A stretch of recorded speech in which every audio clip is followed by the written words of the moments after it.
चलिए देखते हैं संयोजकता बंध सिद्धांत क्या चीज़ होता है, जिसको कहते हैं वैलेंस बॉन्ड थ्योरी। क्या कहते हैं? वैलेंस बॉन्ड थ्योरी कहते हैं। बीएससी फाइनल्स ईयर का आपका यूनिट पहला का ये टॉपिक है। यूनिट पहले में क्या है? संक्रमण धातु संकुलों में धातु लिगेंड बंधन है। क्या है? संक्रमण धातु संकुलों में धातु लिगेंड बंधन है। इसके अंतर्गत संयोजकता बंध सिद्धांत एक टॉपिक है। तो चलिए हम इसको स्टार्ट करते हैं। तो यह एक ऐसा सिद्धांत है जो ये बताता है कि परमाणुओं के मध्य बंध का निर्माण कैसे होता है। ये सिर्फ यही बताता है कि बंध कैसे बनता है। ये किसी तरह की आकृति के बारे में नहीं बताता कि उनके बीच किस तरह की आकृति बनता है, न ज्यामिति के बारे में बताता है, कुछ नहीं बताता। खाली बताता ये है कि कैसे बंध बनता है। अब हम इसको दो नज़रिए से समझेंगे। सबसे पहला नज़रिया हमारा होगा इलेक्ट्रॉन का और दूसरा होगा कक्षक का। पहला होगा इलेक्ट्रॉन का, दूसरा होगा कक्षक का। ठीक है। इस दुनिया में जितने भी तत्व होते हैं उन सब का अपना परमाणु होता है, आपको पता है। चाहे हाइड्रोजन हो, हीलियम हो, बोरॉन हो, ब्रोमीन हो, आपका ऑक्सीजन हो, नाइट्रोजन हो, ठीक है, फिनॉन हो, फ्लोरीन हो और आपका सोडियम हो, जो भी हो सबका क्या है? आपका परमाणु है। ये जितने भी तत्व हैं सबका अपना अपना परमाणु होता है। तो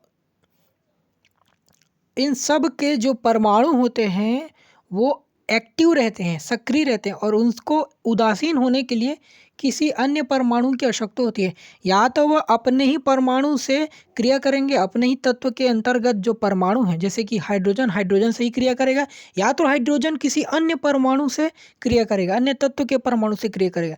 तो क्रिया करेगा उदासीन होने के लिए। ठीक है।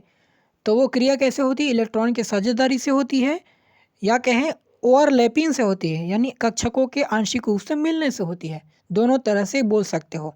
ठीक है। तो यही है संयोजकता बंध सिद्धांत। मतलब इसको अच्छे से समझने के लिए हम हाइड्रोजन का उदाहरण लेते हैं।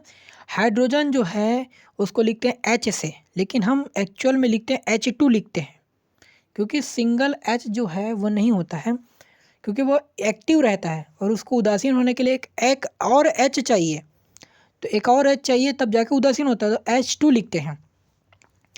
तो इलेक्ट्रॉन के नज़रिए से अगर हम इसको समझे तो क्या होता है कि दो हाइड्रोजन परमाणु के बाहरी कोश में, यानी संयोजी जो कोश होता है उसमें उपस्थित जितने भी इलेक्ट्रॉन होते हैं, उसमें कितने इलेक्ट्रॉन होता है? 1 इलेक्ट्रॉन होता है। तो बाहरी कोश में उपस्थित जो एक इलेक्ट्रॉन होता है वो दोनों के इलेक्ट्रॉन आपस में साझेदारी करके क्या करते हैं? बंध का निर्माण करते हैं। क्या करते हैं? बंध का निर्माण करते हैं।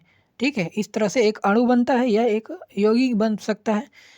दूसरा इसको देखते हैं कक्षक के नज़रिए से। तो हाइड्रोजन में क्या कक्षक होता है? 1s कक्षक होता है, 1s ऑर्बिटल होता है। तो जो 1s ऑर्बिटल होता है, दोनों परमाणु के 1s ऑर्बिटल आपस में ओवरलैपिंग करते हैं। ओवरलैपिंग का मतलब होता है आंशिक रूप से मिलना। तो आंशिक रूप से दोनों परमाणु के ऑर्बिटल्स मिलते हैं और बंध का निर्माण करते हैं। और कैसा बंध बनाते हैं? सिग्मा बंध बनाते हैं। सिग्मा बंध मतलब होता है एकदम लाइन टू लाइन, एकदम सीधा वाला बंध बनता है।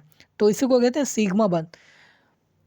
तो यही होता है आपका valence bond theory. Valence bond theory का मतलब होता है कि दो परमाणु आपस में मिल करके इलेक्ट्रॉन के साझेदारी से या फिर कक्षकों के ओवरलैपिंग से जो बंध बनाते हैं।